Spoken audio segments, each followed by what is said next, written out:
G'day guys, 10 Tony TV here and welcome to the next episode of our Moneyball FM save here on my YouTube channel.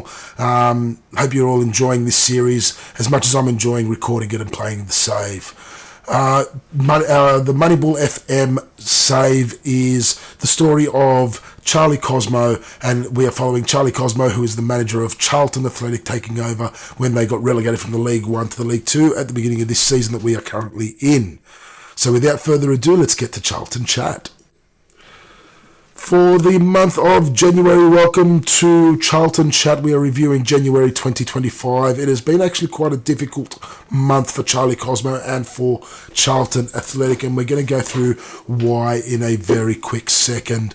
You can see that Charlton are still sitting top of the League 2 with a game in hand as well, which is very comforting for them. However, let's quickly go through this. You'll remember the Charlton Live match was that match against Barrow. It was a 2-1 victory away to Barrow. Well, since then, there has been mixed results. Let's just say that. So first, there was the FA Cup third round match against League 1 side Swansea, and it was a very, very good victory for Charlton and for Charlie Cosmo's side there. A 3-0 victory. Ben Wayne, Greg Doherty and Croy Anderson getting on the score sheet. However, it did come at a cost. And it was a very, very big cost for Charlie. There was injuries, long-term injuries to Glatzel, to Croy Anderson, to Zach Gilson and to Ben Wayne. But let's have a look at the goals here real quick.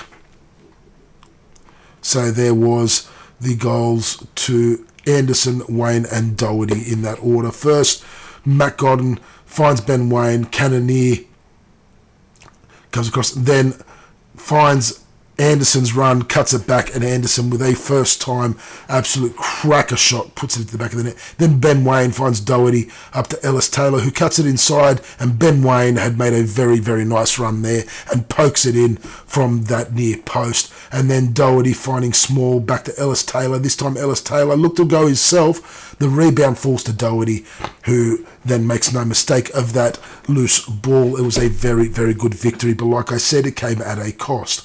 Also following that FA Cup victory was the unfortunate sale of Kane Ramsey and Nathan Asimwe, so that left a gap in right back for the side for Charlie, who then went out to find Dan Moss from Huddersfield, who came in to be the new starting right back, and Sean Fusey,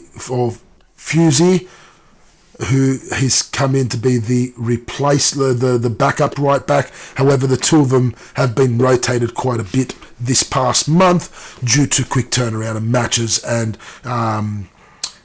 fatigue and whatnot.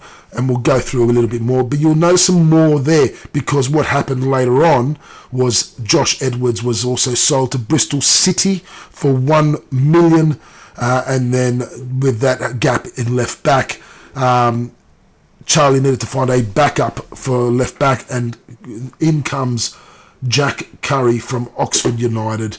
And since coming in, he's only played the one match but done very well there in that one match that he played.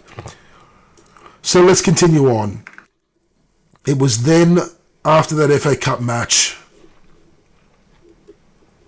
onto the 5-2 thumping of Newport County in the EFL Trophy Southern Section third round match there, and a very good victory in a very one-sided match.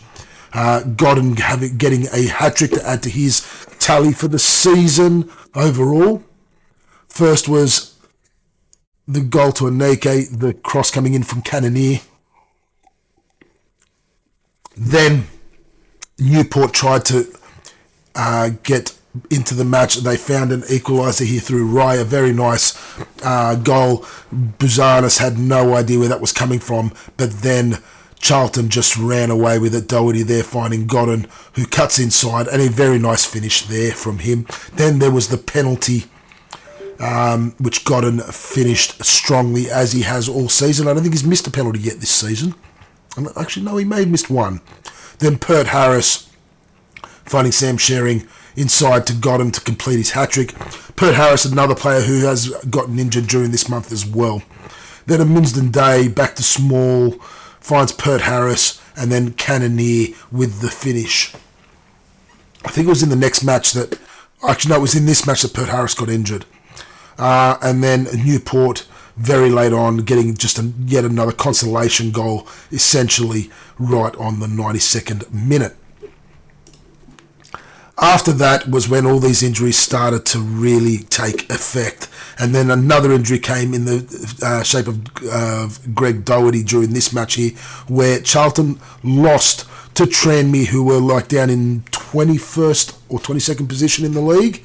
And even still, Tranmere had a red card in the 66th minute, yet Charlton could not capitalise. It was a very one-sided affair, Tranmere running all over Charlton here. Aneke opening the scoring there with the penalty, but then Drysdale with a nice finish from out wide. There was a hint of offside there, but ultimately it was ruled onside. And then Piling with a cut inside to Norris, who finished very strongly there. And that was the first of the losses for Charlton. And then there came the 1-1 draw to MK Dons in a match that, I'll be honest, very even match in terms of the way that it was played out.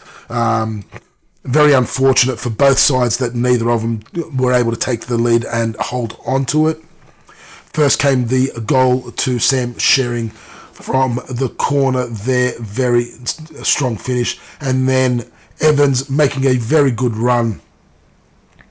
And then a very strong finish from distance. Maynard Brewer probably should have pushed that wide, but it was just late getting to it. Then after that was a 4-1 victory to Bristol Rovers. It was after this match that Edwards left the club, but a very strong result here. Godden getting on the score sheet, Wayne, Cannonier, again, the three of them have been very, very clinical in front of goal this season, even though the three are fighting for two positions.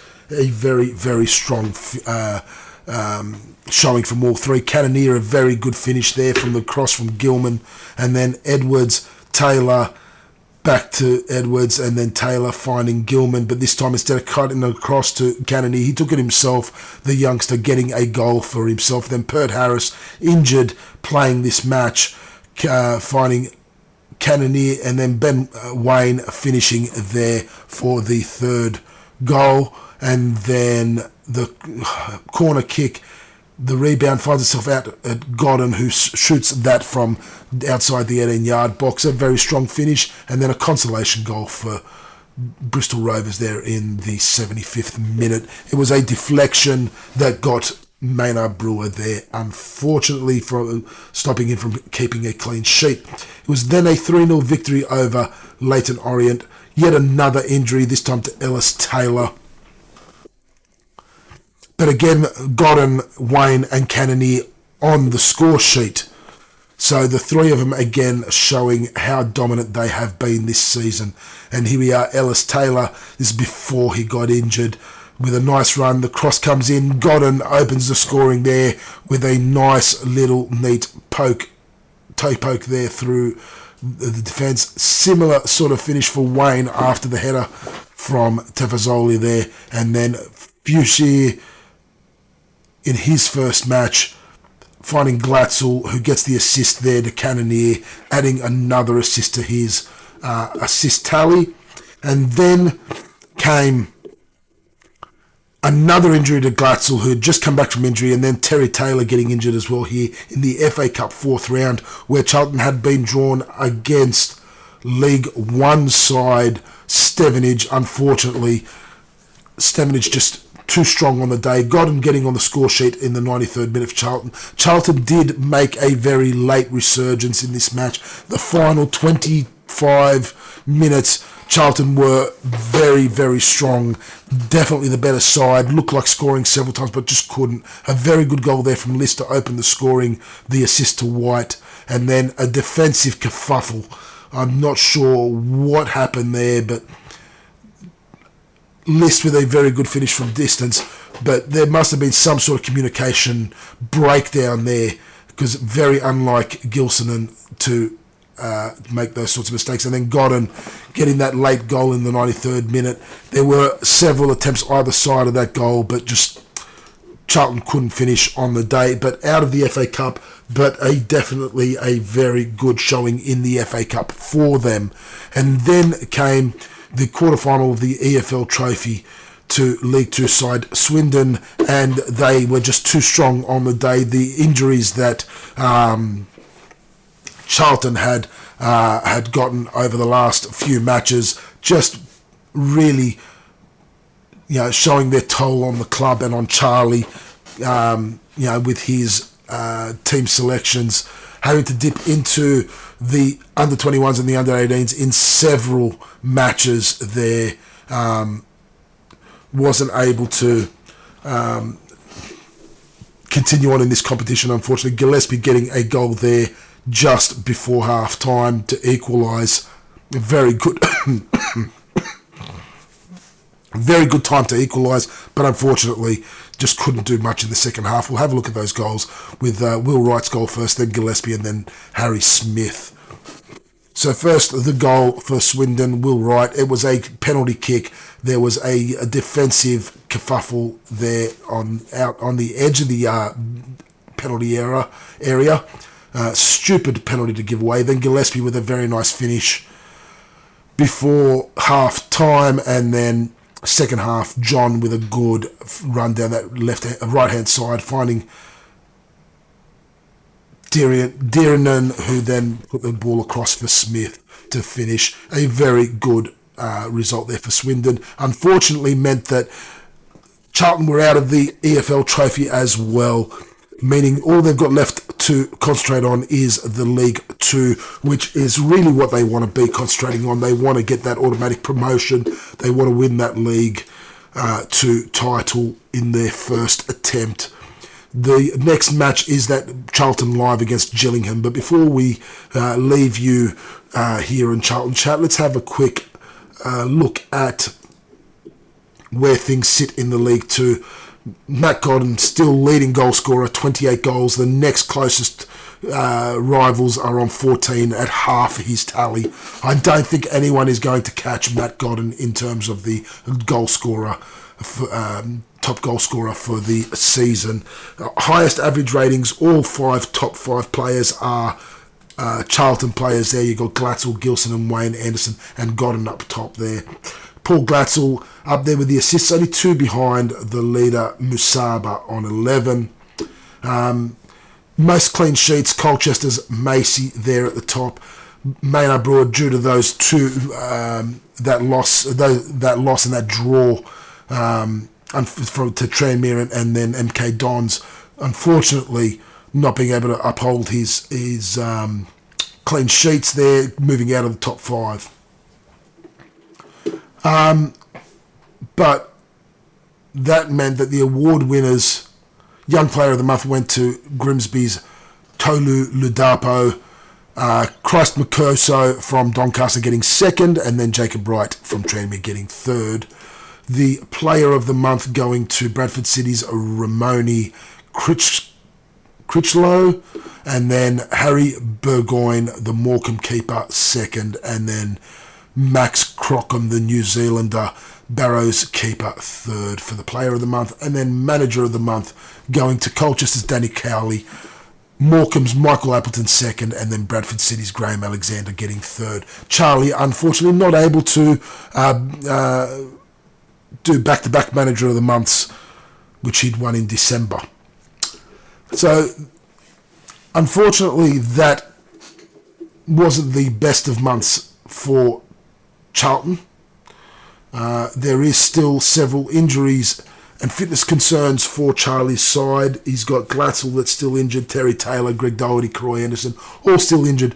Fusey, Ellis Taylor, Miles Pert Harris, Zach Gilson and Chuck Saneke all with fitness concerns as well, meaning that Charlie is going to have to be dipping into the under-21s and the under-18s yet again in this next month, the month of February 2025, because there are going to be some quick turnaround in matches, 3 days and 4 days between matches, in some instances 7 days between several matches as well. But with those matches where there is 3 and 4 day turnarounds, it is going to be very difficult for several players to back up after a performance due to